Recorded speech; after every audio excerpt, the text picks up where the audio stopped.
चलिए करते हैं स्टार्ट। एक बार बता दो आवाज सही है, स्क्रीन विजिबल है ना? ये ना किसी का हाँ जी माइक्रोफोन मैम। ऑन है, वो ऑफ रखना। हाँ जी, ठीक है। चलिए। अच्छा, ये आप लोगों को ना कल मैंने एक असाइनमेंट दी थी छोटी सी, जिसमें ये 6 क्वेश्चंस थे। ठीक है। बाकी इनके सॉल्यूशंस तो जो है ना मैं आपको ग्रुप में सेंड कर दूंगी। दमन ने मुझे सेंड किए थे, वो ऑलरेडी सारे के सारे करेक्ट है। ठीक है। तो उसमें से जो है प्रॉब्लम है फिफ्थ और सिक्स्थ में। जो फिफ्थ है ना, वो आपका मास्टर कैडर के पॉइंट ऑफ व्यू का क्वेश्चन नहीं है। और इसकी जो एक्सप्लेनेशन है ना वो बहुत लेंदी है, ये मैंने ना बाद में देखा। तो ये बहुत ही ज़्यादा, एक तो प्रूफ दैट टाइप का कोई क्वेश्चन नहीं आएगा। बस ऐसा पूछा जा सकता है कि ऐसे एक इक्वेशन दे दी और पूछेंगे what does this equation form, rectangle, square, etcetera, इस टाइप के ऑप्शंस दे सकते हैं। ठीक है। ये आपको वैसे भी डीमोवियर्स करने के बाद ही समझ में आएगा, आज पहले उसका कंसेप्ट समझेंगे। और इसका जो सोल्यूशन है ना वो मैं सेपरेट एक वीडियो बनाकर आपको यूट्यूब पर जो है ना प्रेजेंट कर दूंगी। ठीक है। आप उससे पहले तो थ्योरम करना है, फिर उसके बाद इसको देखना है। ठीक है। अभी के लिए ये फिफ्थ नहीं करना। तो जो सिक्स्थ है, सिक्स्थ में आप लोगों को प्रॉब्लम कहाँ पर आई है, वो ये सोल्यूशन है। Just a moment.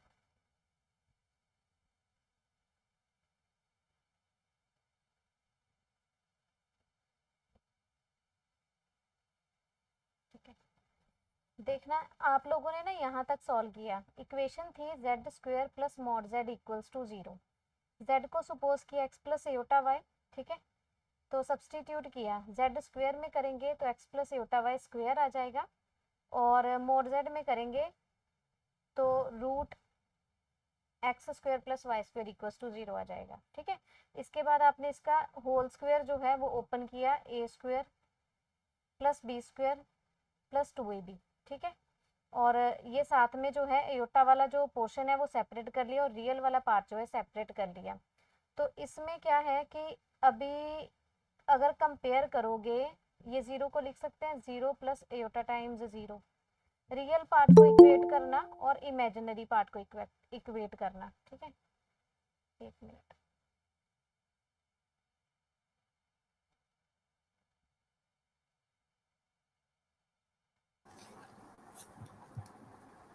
चलिए। तो Ma'am, please tell the answer of fourth question also. Fourth question वो मैं अभी करवा देती हूँ, एक बार ना मुझे सिक्स्थ डिस्कस कर लेने दो। ठीक है। Okay, ma'am. Okay. हाँ जी। तो सिक्स्थ में देखो क्या है कि आपने जब ये इमेजिनरी पार्ट किया X Y equals to zero. ठीक है। यहाँ से आपके पास आया इधर एक्स जीरो और वाई जीरो। ठीक है। अगर आप एक बार एक्स को जीरो कंसीडर करते हो तो ये जो पोर्शन है ये वाला सारा, ठीक है, इसमें अगर हम सब्सटीट्यूट करते हैं, एक्स को जीरो रखते हैं, तो क्या आ जाएगा आपके पास, माइनस का वाई स्क्वेयर प्लस ये रूट में वाई स्क्वेयर बचेगा इक्वल्स टू जीरो। ठीक है। क्योंकि ये वाला पोर्शन भी इक्वल्स टू जीरो करना है। तो यहाँ से ये जो रूट और वाई स्क्वेयर है, इसको हम लिख सकते हैं mod Y equals to zero. तो यहाँ से ये दो इक्वेशंस में स्प्लिट हो जाएगा। एक बार आप प्लस का y इक्वल्स टू जीरो लेके चलो, एक बार माइनस का लेके इक्वल्स टू जीरो करो। ठीक है। यहाँ से y कॉमन निकालेंगे तो minus Y plus one equals to zero, और यहाँ से आपके पास y एक बार जीरो आ गया और एक बार वन आ गया। ठीक है। ये जीरो और वन हो गई। यहाँ से सॉल्व करोगे तो आपके पास आ जाएगा, एक बार तो जीरो आ जाएगा और एक बार माइनस वन आ जाएगा। तो कंप्लीट रूट आपके पास zero one and minus one आ गए, y की वैल्यूज ये बन गई। ठीक है। तो इस केस में आपने x को जीरो लिया और y को ये तीन वैल्यूज एक एक बार साइन कर दो, एक बार जीरो, एक बार वन, एक बार माइनस वन। तो इसमें पुट कर दो, आपके पास ये कॉम्प्लेक्स नंबर्स तीन निकल कर आ जाएंगे। दूसरी बार सेम वे से आपको क्या करना है कि इधर y जीरो वाला ये केस लेके चलना है। अगर y जीरो हुआ, वाई जीरो सब्सटीट्यूट करोगे तो X square plus mod X equal to zero आ जाएगा। यहाँ से फिर से सॉल्व करोगे तो आपके पास ऐसे ही दो इक्वेशंस बनानी है और एक्स जीरो आ जाएगा, एक्स भी जीरो वाई भी जीरो, तो कॉम्प्लेक्स नंबर जीरो बन जाएगा। तो इस केस में ये चार जो है आपके पास सोल्यूशंस निकल कर आ जाएंगे। ठीक है। तो बाकी यहाँ तक तो बहुत सिंपल था, बस प्रॉब्लम आपको इस पार्ट में आई है सॉल्व करने में। तो ये कोशिश करना एक बार फिर से करने की। अदरवाइज वैसे मैं इसका सोल्यूशन जो है ग्रुप में सबका सेंड करूंगी, आपको कोई भी दिक्कत होगी तो आपने वहीं से कर लेना, ठीक है, ग्रुप में भी पूछ सकते हो। अच्छा, फोर्थ में क्या दिक्कत आई आपको? फिफ्थ वाला का तो मैं जो है वीडियो सोल्यूशन आपको बनाकर सेंड करूंगी, ये अभी डीमोवियस करने के बाद, ठीक है, ऐसे नहीं। Find the number of the non zero, उसने बोला नॉन जीरो होना चाहिए और इंटेग्रल सोल्यूशन होना चाहिए। तो यहाँ पर मॉड 1 माइनस आयोटा की एक्स इज इक्वल्स टू 2 की पावर एक्स है। इसका मॉड सॉल्व करेंगे तो इस तरीके से ये बन गया, ठीक है, ये बन गया 2 की power X by 2 is equals to 2 की पावर एक्स, यहाँ से आ गया X by 2 is equals to X, ठीक है। तो यहाँ से क्या आ जाएगा, 1/2 इज इक्वल्स टू 1 एक तरीके से, ये तो पॉसिबल ही नहीं है ना, तो इसलिए इसका कोई भी नॉन ज़ीरो इंटेग्रल सोल्यूशन आएगा ही नहीं, ठीक है, यहाँ पर नो आएगा आंसर, या फिर ज़ीरो सोल्यूशन लिख सकते हो। बात समझ में आई? Yes ma'am. ठीक है, तो ये फिफ्थ वाले का हम बाद में वीडियो में करेंगे, और बाकी के जो है वो इजी है, आई होप कि आपने कर लिया होगा, अदरवाइज इसके सोल्यूशन ग्रुप में आ जाएंगे, ठीक है। Okay ma'am, thank you. हाँ जी, आगे चलते हैं। जो आज का कंटेंट है इसमें डी मोवियर्स थ्योरम है। इसमें आपको सिंपल सा एक्सप्रेशन ऐसे माइंड में रखना है कि अगर cos x plus iota sine x की पावर n है, इसमें ध्यान रखने वाली बात है कि n इंटीजर है, ठीक है।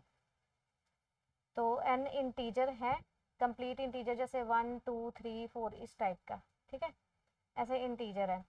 तो आप इसको cos N X plus iota sine N X लिख सकते हो। तो ये कहते हैं कि डी मोवियस फॉर्मूला जो है नॉन इंटीजर पावर्स के लिए होल्ड नहीं करता, ठीक है, नॉन इंटीजर पावर्स के लिए होल्ड नहीं करता, उसके लिए ये मल्टीपल वैल्यूज देता है। तो उसके लिए मल्टीपल वैल्यूज कैसे देता है, जैसे हम लोग तो सिंपल n की वैल्यूज है तो इस तरीके से सॉल्व कर लेंगे।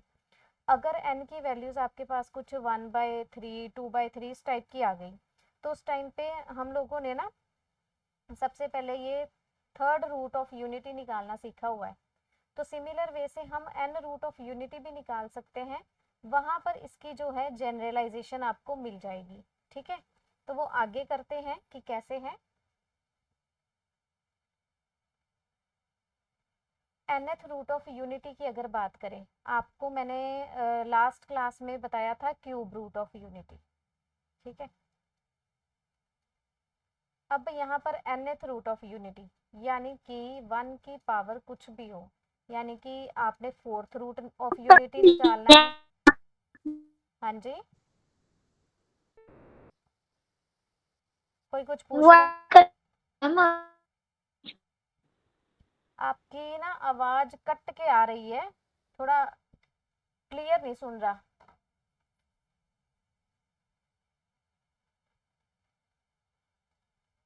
एक मिनट,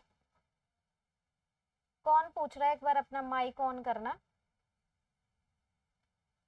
हाँ जी हाँ पल्लवी। जी मैम, मैं पूछ रही थी, कट रही थी आपकी हाँ आवाज। जी हाँ जी हाँ जी, अब बोलो क्या पूछ रहे हो? वॉइस कट रही थी मैम, अच्छा, आपकी ठीक, प्रॉपर नहीं आ रही थी। अब ठीक है, हाँ जी।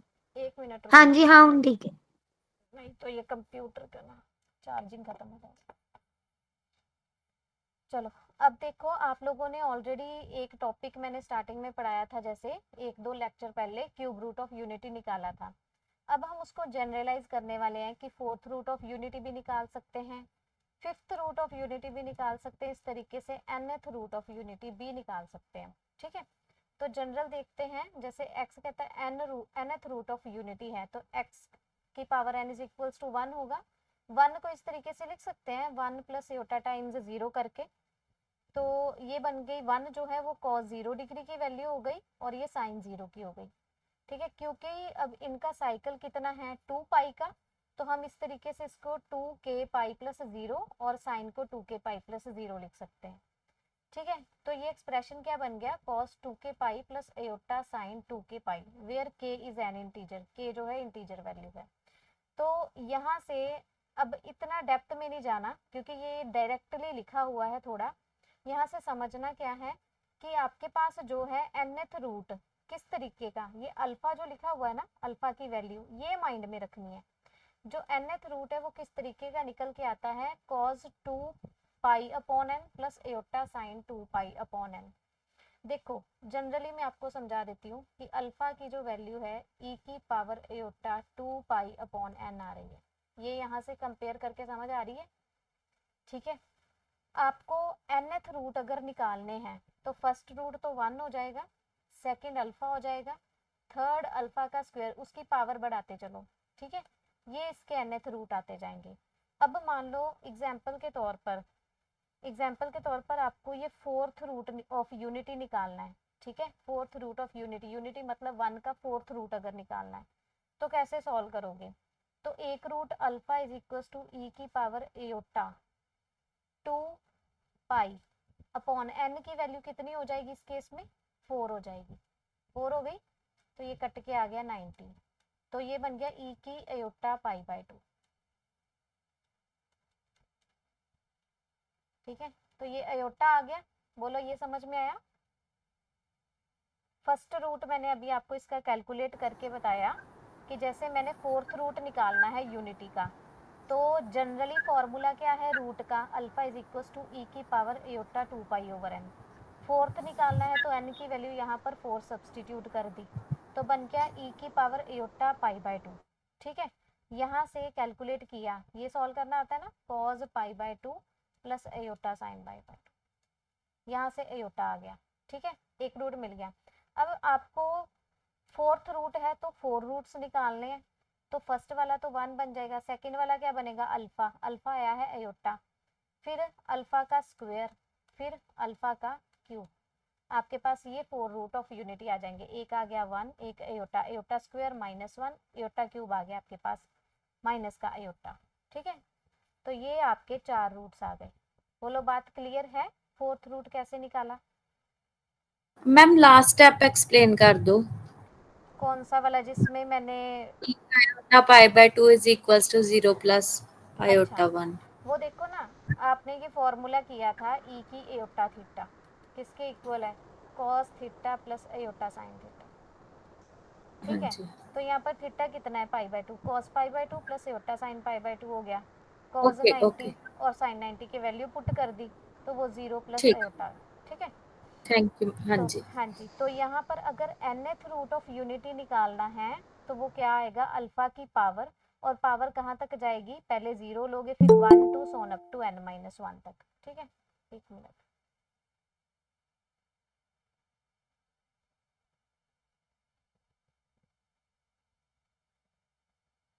ठीक है। तो nth रूट ऑफ यूनिटी का जो सिंपल सी बात है, आपने इसमें क्या क्या माइंड में रखना है वो मैं आपको शॉर्ट में समझा देती हूँ। अगर nth रूट की बात आए तो आपको एक तो रूट की फॉर्म याद रखनी है। जनरल फॉर्म याद रखोगे उससे आप कोई भी निकाल सकते हो कि रूट कैसा आता है? cos 2 pi by N plus iota sine 2 pi by N. यहाँ पर अगर फोर्थ रूट पूछा है तो n की वैल्यू 4 सब्सटीट्यूट करनी है, अगर फिफ्थ पूछा है तो n की वैल्यू 5 सब्सटीट्यूट करनी है, एंड सो ऑन। तो यहाँ पर nth root of unity 1 alpha, alpha square, alpha की पावर n-1 ये आ जाएंगे, ठीक है। इसमें नोट करने वाली बात ये दो, और एक ये अल्फा, और एक ये nth रूट, ठीक है। साथ में हो गई आपके पास एग्जाम्पल। अब इसका सम देखते हैं कि किसी भी केस में, अब देखो ये 4 रूट निकालने हैं, इनका सम करो, क्या आ रहा है? चारों रूट्स का सम कितना आया? 0। 0 आया। अब आप आगे अगर फिफ्थ निकालोगे, सिक्स्थ निकालोगे, nth रूट निकालोगे, ठीक है। ये देखो मैंने nth रूट लिखी है, उनका सम किया, ये क्या बन रही है? एक तरीके से जीपी बन रही है with the common ratio alpha. तो वो क्या आ जाएगी? 1 माइनस अल्फा की power r means n, total n terms है ना, अपॉन 1 माइनस अल्फा, ठीक है। ये आ जाएगा। बाद में इसने अल्फा की वैल्यू सब्सटीट्यूट की है, यहाँ पर डी मोबियस के अकॉर्डिंग n जो है इसके आगे और इसके आगे आ जाएगा, n कैंसिल हो गया, बच गया cos 2 पाई साइन 2 पाई। तो इनकी वैल्यू क्या होती है? 1 आ गया, और माइनस इसकी जो है सॉल्व होकर cos 2 पाई की 1 आ जाएगी, ये 0 आ जाएगी। तो ये 1 माइनस 1 0 हो गया। तो आप n रूट्स का जब सम करोगे वो ऑलवेज 0 निकल के आएगा। बोलो बात समझ में आ गई? आपने जब क्यूब रूट ऑफ यूनिटी किया था 1 प्लस ओमेगा स्क्वायर किया था ना, वो 0 आया था। अब आपने ये 4 रूट चेक कर लिए, इसी तरीके से आप n रूट अगर चेक करो तब भी सम क्या आ जाएगा, 0 आ जाएगा। ठीक है, प्रोडक्ट ऑफ रूट्स की अगर बात करें, मीन्स इनका सबका प्रोडक्ट, तो प्रोडक्ट ऑफ रूट आप अगर चेक करो, अगर तो आप ऑड लेके चल रहे हो, n की वैल्यू ऑड है, मीन्स जैसे ये 3 है तो 1 ओमेगा और omega square, means omega cube which is equals to 1, ये आया था। और अगर आप n इवन लेके चल रहे हो, मीन्स ये 4 रूट्स ले लो, तो इनका प्रोडक्ट करके देखो, -1 आ गया। हाँ जी, ये -1 आएगा। तो ये जनरल फॉर्मूला है कि प्रोडक्ट ऑफ रूट्स अगर nth रूट में निकालने हो तो वो ऑड और इवन के अकॉर्डिंग है। ऑड है अगर n तो आपके पास 1 आ जाएगा, अगर इवन है तो -1 आ जाएगा। ठीक है, तो इस टॉपिक में वैसे तो बहुत छोटा सा ही है कि nth रूट का पहले तो फॉर्म याद रखो, फिर उसके बाद कैलकुलेट कैसे करना है। कैलकुलेट करने के लिए ये याद रखना है 1 alpha, alpha square, alpha cube and so on. ठीक है, फिर सम ऑफ रूट्स हमेशा 0 आएगा, प्रोडक्ट ऑफ रूट्स आपको एग्जाम्पल के साथ बता दिया, आप अपनी कॉपी पे चाहे एग्जाम्पल के साथ नोट कर लेना। ठीक है, जैसे कंफर्टेबल हो। तो आगे चलते हैं। एक ना मैंने आपको कल समझाया था कि जो 1 ओमेगा और ओमेगा स्क्वायर है, ये यूनिट सर्कल के ऊपर, ये ना सारे के सारे जितने भी हम रूट्स निकालते हैं, देखो xn इज इक्वल टू 1 मतलब nth root of unity, unity मतलब यूनिट रेडियस का सर्कल, 1 रेडियस का एक सर्कल। ठीक है, तो ये सारे के सारे रूट्स, ये क्या बना रहे थे, हम लोगों ने डिस्कस किया था, 3 रूट्स हैं तो ये इक्विलेटरल ट्रायंगल बना रहे थे। और यूनिट सर्कल आप इस तरीके से भी याद रख सकते हो। ठीक है, यहाँ पर हमने ओमेगा, ओमेगा स्क्वायर और 1 इस तरीके से ड्रॉ किया था। ठीक है, प्रीवियस कोई शायद लास्ट सेकंड क्लास है उसमें आप देख लेना एक बार। तो इस तरीके से ये तो इक्विलेटरल बनाते हैं। अगर हम 4 रूट की बात करते हैं, +-1 और प्लस आयोटा आए थे, तो वो अगर आप प्लॉट करोगे तो यहाँ पर 1 -1, यहाँ पर आयोटा और यहाँ पर माइनस योटा आ जाएगा। ठीक है, तो इस तरीके से जब आप इसको कंबाइन करोगे ना, ये आपके पास जो है ना स्क्वायर बन के आएगा। ये मैंने रफली ड्रॉ करा है, आपको रेक्टेंगल दिख रहा है। ठीक है, तो ये स्क्वायर बनेगा और बनेगा भी किसके ऊपर, यूनिट सर्कल के ऊपर, इस तरीके से। ठीक है, तो ये बन के आया स्क्वायर जिसकी चारों साइड्स इक्वल है, ये बनी इक्विलेटरल ट्राइंगल जिसकी तीनों साइड्स इक्वल है। तो अगर 5 रूट्स आ गए तो तब क्या बनेगा, पेंटागन। हाँ जी, और कौन सा पेंटागन, जिसमें चारों पांचों की पांचों साइड इक्वल हो, और उसे हम क्या कहते हैं, रेगुलर पेंटागन। ठीक है, तो सिमिलरली मान लो कि अगर आपके पास n रूट्स निकल के आ रहे हैं तो आपके पास n रेगुलर पॉलीगन। पॉलीगन बन के आएगा। ठीक है, तो इस तरीके से आप इसको जनरलाइज कर सकते हैं। तो इनमें से कोई भी छोटा सा एमसीक्यू बन के आ सकता है, तो ये आपको ध्यान में रखना है। ये सारे के सारे यूनिट सर्कल पर इस तरीके से आपको नजर आएंगे। ठीक है, अगर आप इसकी विजुअलाइजेशन करेंगे तो अगर 3 रूट है तो इक्विलेटरल ट्रायंगल, अगर 4 आ गए तो मतलब nth root of unity unit circle पे लाई करते हैं। हाँ जी, ये सारे के सारे यूनिट सर्कल पर, क्योंकि हम बात ही देखो ना यूनिटी की कर रहे हैं। ठीक है, तो यूनिट सर्कल के ऊपर ये सारे ठीक के सारे लाई करते हैं। चलिए, तो ये ना आपको मेनली इसमें से शेप्स का ध्यान रखना है कि कैसे पूछता है। ठीक है, ये बहुत ही छोटा सा कंसेप्ट है, इसमें कुछ ज़्यादा नहीं है, ये आप डायरेक्ट सॉल्व कर सकते हो, इसलिए मैंने सिर्फ फॉर्मूला रखे हैं, इसके बेस पे भी कोई क्वेश्चन नहीं रखा। तो अगर सेंट्रॉइड निकालना है, ठीक है, सेंट्रॉइड है तो ये सारे के सारे मीडियंस का पॉइंट ऑफ इंटरसेक्शन मिलेगा, ये जी। तो इसको कैसे निकालते हैं, आपके पास कॉम्प्लेक्स नंबर Z1, 2 और 3 दे रखा होगा, तो सेंट्रॉइड निकालेंगे Z1 + 2 + 3 डिवाइडेड बाई 3। ठीक है, ये तो सिंपल सा है, इसको आप ऐड कर सकते हो। ठीक, इन सेंटर की अगर बात करें तो इन सेंटर में देखो क्या होता है, इन सेंटर में जैसे ये Z1 कॉम्प्लेक्स नंबर है, ये Z2 है और Z3 है, तीनों दे रखे हैं। ठीक है, तो इन सेंटर बनता किससे है, एंगल बाइसेक्टर्स से। एंगल बाइसेक्टर का जो आता है point of intersection, that is I, इनसे बनता है। ये एंगल बाइसेक्ट हुए पड़े है ना, तो इनसे इन सेंटर क्रिएट होगा। तो अगर 3 कॉम्प्लेक्स नंबर है, Z1 के ऑपोजिट देखो, ये साइड आ रही है, इस साइड को आपने डिस्टेंस को a मान लेना है।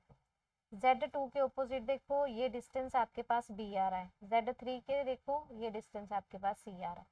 ठीक है, आपने क्या करना है, कॉम्प्लेक्स नंबर दिया है, मान लो ये बन गया 1 0, ये बन गया 0 1, और ये आपको कोई 2,3 दे रखा है, जैसे 2 प्लस आइटा 3, उसको आपने इस तरीके से तीनों को रिप्रेजेंट कर लिया। आपने क्या करना है, पहले तो डिस्टेंस फॉर्मूला लगा के ये ए बी सी तीनों निकाल लेने हैं। ठीक है, फिर आपने सब्सटीट्यूट करना है ऊपर वाले फॉर्मूला में, a times Z1 plus B times Z2 c times Z3 upon a plus B plus C. ठीक है, तो ए बी सी समझने की बात है, जो Z1 है उसके ऑपोजिट वाला a रख दिया, Z2 के ऑपोजिट वाले को b रख दिया, Z3 के ऑपोजिट वाले को c रख दिया। ठीक है, तो बस इस फॉर्मूला में वैल्यू सब्सटीट्यूट कर देना, आपके पास जो है इसका सोल्यूशन निकल के आ जाएगा। बोलो क्लियर है? इसका ना वैसे जो बिल्कुल डिटेल में जो सोल्यूशंस हैं वो मैंने अपने ना यूट्यूब चैनल पर करवाए हुए हैं। ठीक है, एक शायद स्ट्रेट लाइन के टॉपिक में या फिर शायद उसमें कार्टेशियन कोऑर्डिनेट वाली वीडियो में, ठीक है, उसमें करवाए हैं। कार्टेशियन कोऑर्डिनेट में आप एक बार देख सकते हो, वो कम्प्लेक्स से पहले रियल में जो हम करते हैं, ठीक है, जैसे सॉल्व करते हैं उसके क्वेश्चंस उसमें हैं।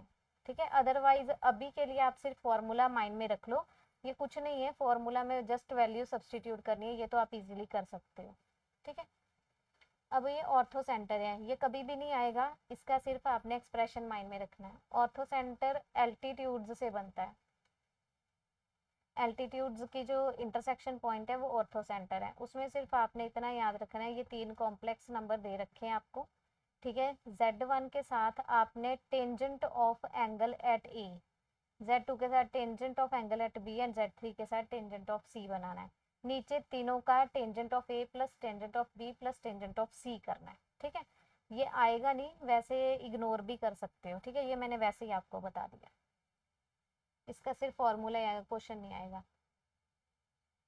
अब आओ इस क्वेश्चन पे ध्यान से समझना कि उसने पूछा है z प्लस जेड की पावर -1 यानी कि 1/z इज इक्वल्स टू 1 है, तो आपसे पूछता है z की पावर 100 अपॉन 1/z की पावर 100 ये किसके इक्वल होगी। तो क्या थोड़ा बहुत आइडिया है कि कैसे सॉल्व किया जाए? गिवन को यूज करके सॉल्व करते हैं हमेशा। D option -1। कैसे निकाला? जेड को ओमेगा एज्यूम कर लिया, हाँ ठीक है, ऐसे फिर जेड की पावर।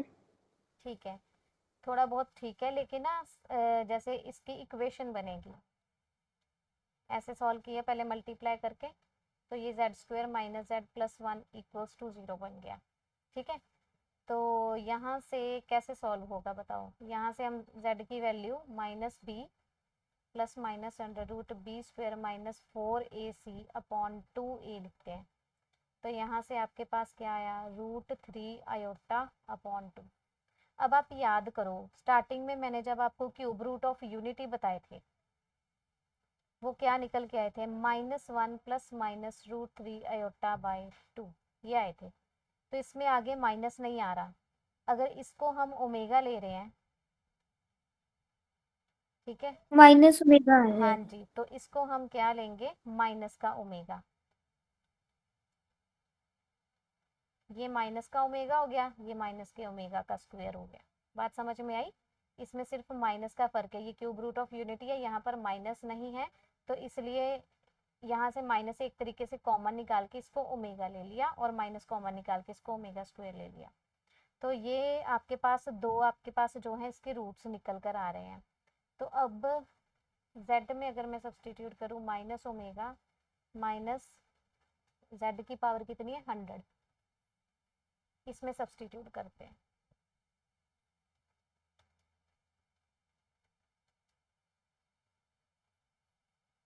ठीक है, तो ये तो बन गया ओमेगा की 100 प्लस 1 अपॉन ओमेगा की 100। आगे क्या आएगा ये बताओ थोड़ा सा। ओमेगा की पावर 100 आ गया है, इक्वल टू ओमेगा ही। कैसे किया ये 4 का? ओमेगा की पावर 103 पे डिवाइड करेंगे तो ओमेगा 99 तो 99 आ 1 नहीं जाएगा, बचता। हाँ जी 1 बच जाएगा, ठीक है बिल्कुल सही। 100 को 3 से डिवाइड करेंगे तो 99 आ जाएगा और रिमाइंडर आपका 1 बच जाएगा, रिमाइंडर वाला लिखना होता है। तो ये 1/ओमेगा बन जाएगा। अब 1/ओमेगा किसके इक्वल आएगा? ओमेगा स्क्वायर के, ओमेगा स्क्वायर के। क्योंकि omega cube is equals to 1 है तो इसको omega square into omega equals to 1 लिख लेंगे। तो यहाँ से ओमेगा स्क्वायर विल बी 1/ओमेगा। तो अब ओमेगा प्लस ओमेगा स्क्वायर किसके इक्वल आएगा? -1। Sum of cube roots of unity is equals to 0 था, तो यहाँ पर क्या आ जाएगा? -1। ठीक है, तो इस तरीके से इसका जो सोल्यूशन है वो डी आएगा। क्लियर है आपको कि कैसे रूट्स निकाल के कंपेयर करके इसका कंप्लीट सोल्यूशन बनता है? चलें आगे। ये तो छोटा सा क्वेश्चन है, ये कर सकते हो। If this is the root of the given equation then its real roots are, real root बताने हैं। तो इस इक्वेशन को सॉल्व कर लो कि एक्स क्यूब बाहर आ गया, बचा क्या? x - 1 plus 1 x - 1 equals to 0, बचा क्या? X cube plus 1 and x - 1 equals to 0। ठीक है, तो यहाँ से x की क्यूब इक्वल्स टू -1 हो गया और यहाँ से x इज इक्वल्स टू 1 हो गया। यहाँ से x आ गया -1 की पावर 1/3 और ये x हो गया 1। तो ये क्यूब रूट किसके आने हैं? -1 के। तो वो क्या थे? -1 minus omega and minus omega square. ठीक है, ये बताए थे ना मैंने। जब क्यूब रूट ऑफ यूनिटी की बात करते हैं तो वो 1 ओमेगा एंड ओमेगा स्क्वायर आते हैं। अगर साथ में माइनस लग जाए, उसके आपको क्यूब रूट निकालने, तो आपको सिंपली इसके साथ माइनस लगाना होता है। ये प्रॉपर्टी की थी लास्ट क्लास में। तो ये आगे आपके पास टोटल रूट्स। आपको क्या पूछे उसमें से? रियल। रियल कौन से हैं? -1 एंड 1। तो सी ऑप्शन आ जाएगा। ठीक है, चलिए आगे।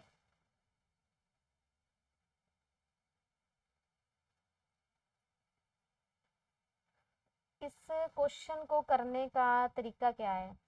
कोई बता सकता है? थोड़ा आइडिया।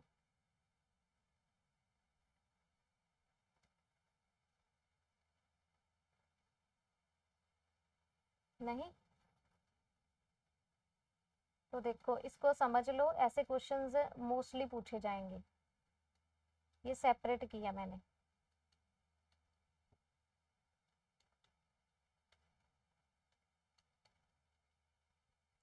अब ये किसकी वैल्यू है? √3/2 कॉस पर कितने डिग्री पे आएगा? 60 पे। ये साइन 60 पे आ जाएगा।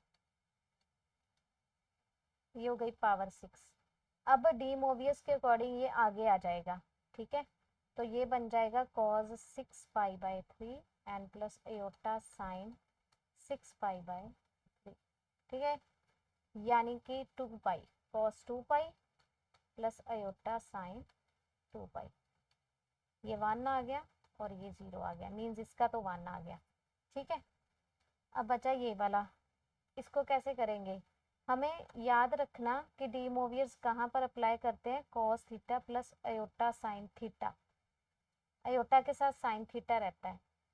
ठीक है, तो अगर इसमें से इसको मैं थोड़ा सा सेट करूं तो इसको इस तरीके से √3/2 माइनस एयोटा/2 की पावर 6 लिखूंगी ना। बोलो ठीक है, क्योंकि माइनस अगर मैं बाहर निकालूंगी उसके पावर 6 आएगी तो वो प्लस का बन जाएगा। तो ये किसकी वैल्यू है?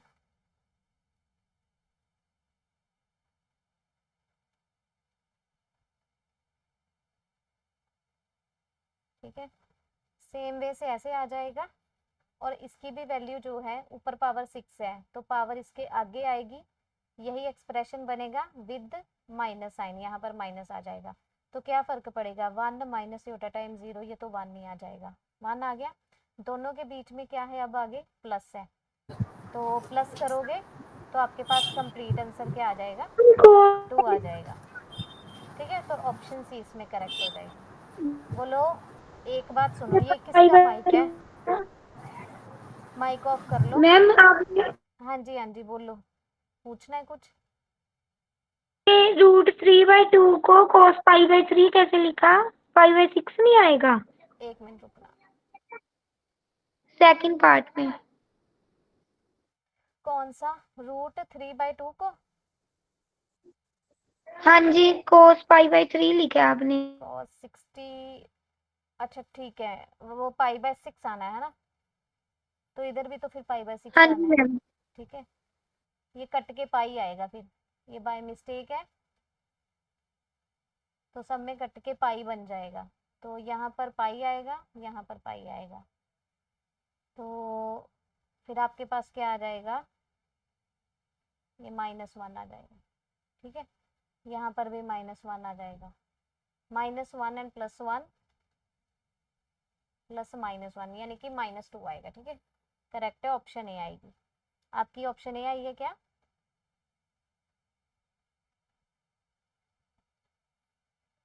ठीक है, ये थोड़ा सा ध्यान रखना, मैंने हाँ ना जी बाय मैम, ये ऑप्शन है। हाँ जी, ये मैंने बाय मिस्टेक लिख दिया था। तो आपको क्लियर है क्या क्वेश्चन? अगर किसी ने पूछना है तो मैं फिर से करवा दूंगी, बोलो।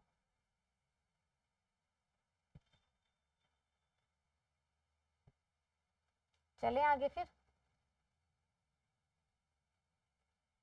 अब ये इसका आंसर तो बता ही सकते हो, nth roots of unity are in, nth root जो निकाले थे यूनिटी के 1 alpha alpha square and so on, ये किस में आए थे? जीपी में। हाँ जी, जीपी में। ठीक है, ये पूछा जाता है क्वेश्चन। चलो, which of the following is the fourth root of this, इसका फोर्थ रूट निकालना है। तो जब भी फोर्थ रूट आए हम लोगों ने ई की एयोटा वाला फॉर्म पढ़ा है। ठीक है, यानी कि cos theta plus iota sine theta, इसमें आप इसको लिखो पहले तो। ठीक है, ये कितना बन जाएगा?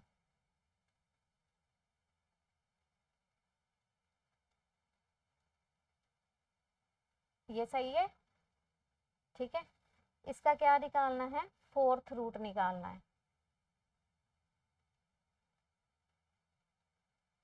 Fourth root. तो मैंने अभी आपको जब स्टार्टिंग में करवाया था तो याद करो कि क्या लिखा था हमने, 2π/n। ठीक है, इस तरीके से लिखा था। एक मिनट, आपको वापस रिकॉल करवा दूं।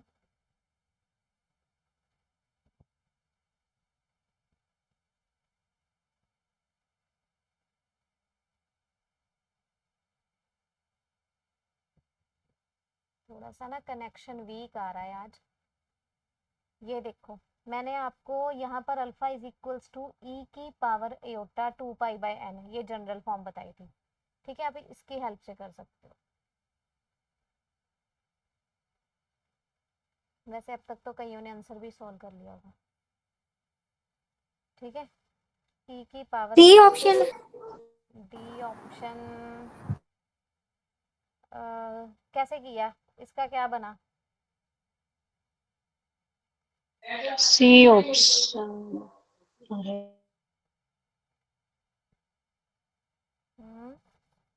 B option ma'am π/12। B option π/12, हाँ जी।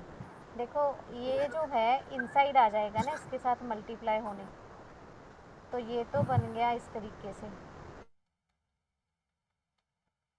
इसने जनरल फॉर्म लिखी हुई है ये वाली, यानी कि 6π/12।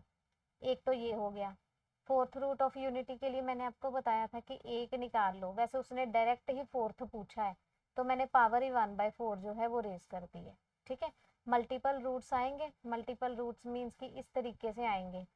जब अगर तो फोर्थ है तो इसके 1 आ जाएगा, अल्फा आएगा, अल्फा स्क्वायर आएगा और एक अल्फा क्यूब आ जाएगा। बोलो क्लियर है ये?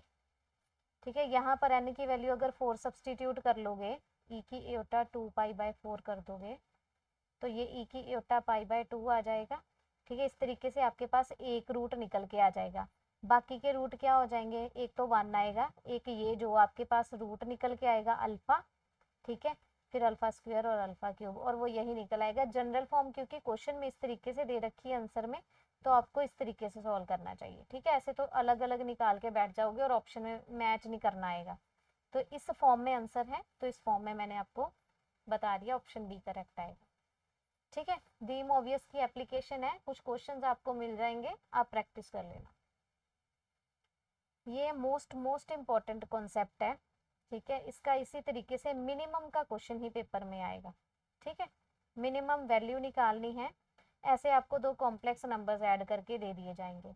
तो ये प्रॉपर्टी देखो हमने कॉम्प्लेक्स नंबर की प्रॉपर्टीज में की थी, ये रिकॉल के लिए लिखी है कि अगर z1 प्लस z2 का मॉड है वो less than equals to z1 plus mod of z2 होगा। ठीक है, अगर z1 माइनस z2 के मॉड की बात करें तो वो ग्रेटर देन और equals to mod of z1 minus z2 होगा। ठीक है, ये दो प्रॉपर्टीज आपको माइंड में रखनी पड़ेगी। अब आपको इसको इस तरीके से सॉल्व करना है, इसकी मिनिमम वैल्यू चाहिए, इसके साथ कंपेयर हो रहा है, ये z1 हो गया, ये z2 हो गया। ठीक है, तो ग्रेटर देन इक्वल्स टू इस तरफ आएगा, तो मैं यहाँ लिख रही हूँ मॉड z प्लस, इसको आपको ना ऐसे लिखना है मॉड के इनसाइड की z कैंसिल हो जाए, दोनों दो हो या तीन हो कैंसिल होने चाहिए। तो मैंने इसको मॉड के अंदर इस तरीके से लिख दूँ, कोई फर्क नहीं पड़ता ना, तो इस तरीके से लिख दिया। तो ये क्या आ जाएगा, ग्रेटर देन इक्वल्स टू किसके, mod z1 plus z2, z plus 2 iota minus z। ठीक है, ये कैंसिल हो गया, बच गया मॉड ऑफ 2 आयोटा। तो मॉड ऑफ 2 आयोटा क्या आ जाएगा, 2 आ जाएगा, आयोटा का मोड तो वापस आपके पास 1 आ जाएगा। तो ये ग्रेटर देन और इक्वल्स टू 2 आंसर आ रहा है, मींस इसकी मिनिमम वैल्यू 2 आएगी, उसके बाद भी आ सकती है। तो उसने मिनिमम पूछी है, तो इसका जो आंसर है वो आ जाएगा 2। बोलो क्लियर है ये?